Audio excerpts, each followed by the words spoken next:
श्री स्वामी समर्थ। मी Snehal free living art मध्ये तुमच्या सर्वांचं खूप खूप मनापासून स्वागत करते।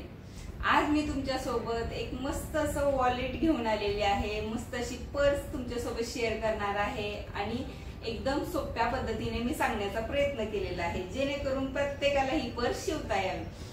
ही पर्स तुम्ही गिफ्ट म्हणून सुद्धा, रिटर्न गिफ्ट म्हणून, वाण म्हणून अशा खूप साऱ्या गोष्टींसाठी यूज करू शकता।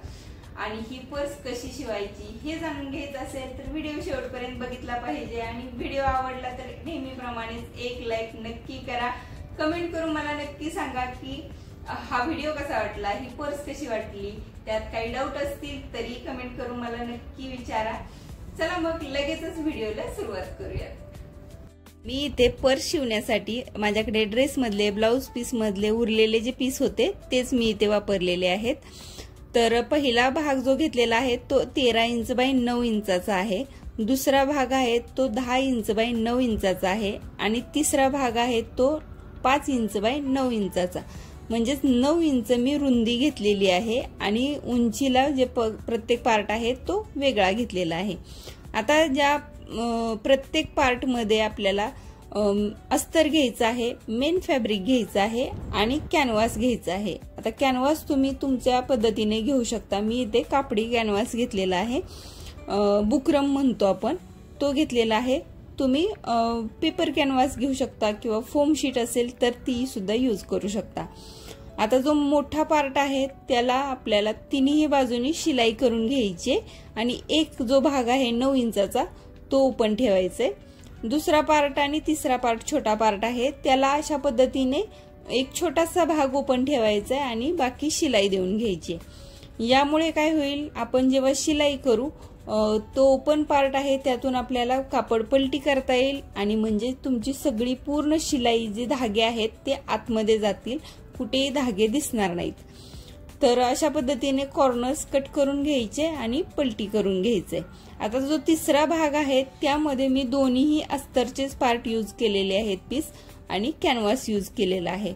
आता प्रत्येक पार्ट आपल्याला अशाच पद्धतीने पलटी करून घ्यायचा आहे। त्याचे कॉर्नर्स आहेत हे व्यवस्थित बाहेर काढून घ्यायचे आणि जो ओपन छोटासा भाग ठेवला होता तो आतमध्ये फोल्ड करून या पद्धतीने शिलाई देऊन घ्यायची। तिन्ही पार्ट आपल्याला सेम करायचे, पण जो मेन मोठा पार्ट होता त्याच्यावरती जो ओपन भाग आहे त्याच्यावरती मी इथे एक लेस लावून घेणार आहे। म्हणजे ही ब्लाउज पीस मधलीच एक छोटीशी लेस आहे तर ती लावून घेते मी। तुमच्याकडे कोणतीही विकतची लेस असेल ती लावू शकता।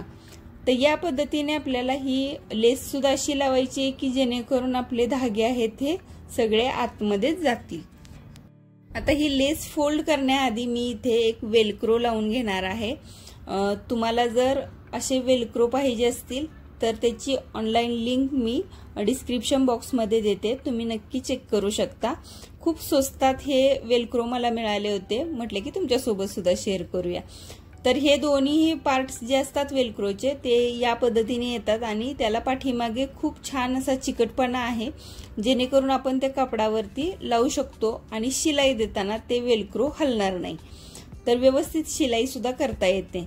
तर अशा पद्धतीने वेलक्रो लावून आपल्याला त्याच्यावरती ही लेस लावून घ्यायची आहे आणि खूप छान फिनिशिंग यामुळे येणार आहे।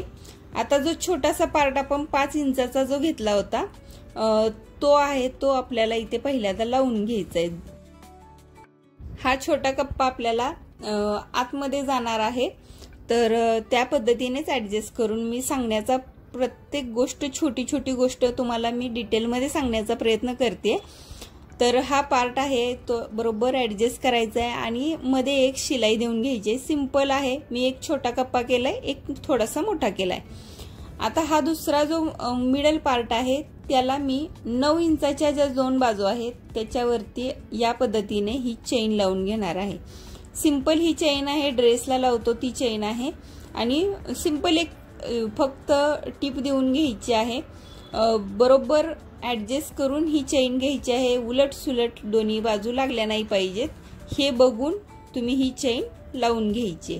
अगदी सोपी पद्धत आहे, किंवा तुम्हाला जर ही चेन नकोच असेल तर हे पूर्णपणे तुम्ही स्किप करू शकता, ही स्टेज आहे ती स्किप करू शकता। विदाउट चेनचा सुद्धा तुम्ही हा पाऊच बनवू शकता। आता तुम्ही जो छोटा पार्ट आहे तो अस्तरच्या साईडला लावून घेतला होता. आता हा जो पार्ट आहे तो तुम्हाला मेन फॅब्रिक वरती लावून घ्यायचा आहे. हे थोडंसं लक्षात येण्यासाठी कदाचित तुम्हाला अवघड जाऊ शकतं, पण मी खूप शांतपणे आणि सोप्या पद्धतीने सांगण्याचा प्रयत्न करते.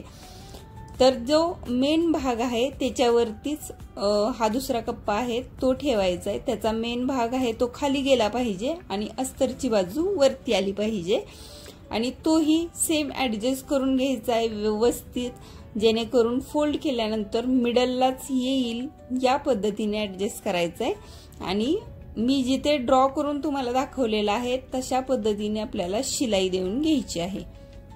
एकदम साइड होऊन आपल्याला काठावरून शिलाई द्यायची नाहीये. दोन्ही साइड होऊन दोन्ही साइडला थोडंसं अंतर ठेवून, पाऊण इंचाचं एक अंतर ठेवून तुम्ही शिलाई देऊन घ्यायची. शिलाई देताना चेन वरती शिलाई घेऊन यायची नाहीये. चेनच्या आतमधल्या साइडला शिलाई करायची. चेन पूर्णपणे तशीच ठेवायची, तरच तुमची ही चेन आहे ही व्यवस्थित लागली जाईल.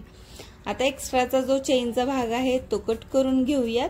आणि आता हे बघू शकता या पद्धतीने सिंपल परत फोल्ड करायचं आहे. तुम्हाला जर एकदा नाही समजलं तर तुम्ही डबल 3 वेळा 4 वेळा तुम्ही हा व्हिडिओ बघू शकता. एकदम डिटेलमध्ये मी व्यवस्थित सांगण्याचा प्रयत्न केलेला आहे, जेणेकरून प्रत्येकाला हे स्टिच करता यावं म्हणून.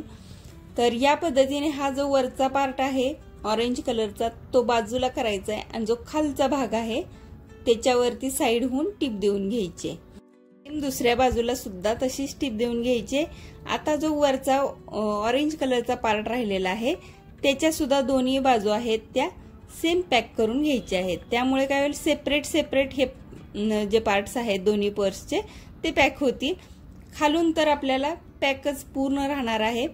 आता ही आपली पर्स तर रेडी झालेली आहे. तुम्ही ते बघू शकता. मस्त असे पॉकेट्स तयार झालेत. यामध्ये तुम्ही ATM कार्ड्स, पैसे काहीही तुम्ही ठेवू शकता. हा एक मेन पार्ट आणि हा चेनवाला एक मेन पॉकेट झालेला आहे. यामध्ये तुम्ही महत्वाच्या वस्तू, मोबाईल काहीही तुम्ही ठेवू शकता.